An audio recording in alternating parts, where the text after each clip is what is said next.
আসসালামু আলাইকুম সুপ্রিয় দর্শক, আজকে আপনাদেরকে জানাবো ধানের বাজারটা কী করে। দেখছেন আমরা ধান আনে চাটালে শুকাচ্ছি। দর্শক, আপনারা জানেন আমি মূলত ধানের ব্যবসা করি। বিভিন্ন জায়গায় কী রেটে ধান গেছে সেই তথ্য দিব।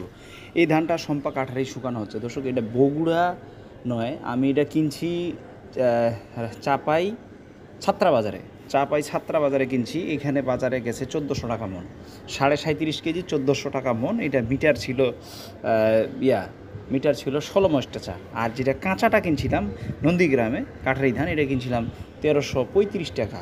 এটা হচ্ছে 39 কেজি মন, 39 কেজি মন গাড়ি ভাড়া আমার। কাঁচাটা শুকাচ্ছি, আর যেটা শুকনা ছিল এটা কিন্তু শুকানোর কোনো প্রয়োজন ছিল, ডাইরেক্ট মিলের খামারে অর্থাৎ চালের কাছে চলে গেছে।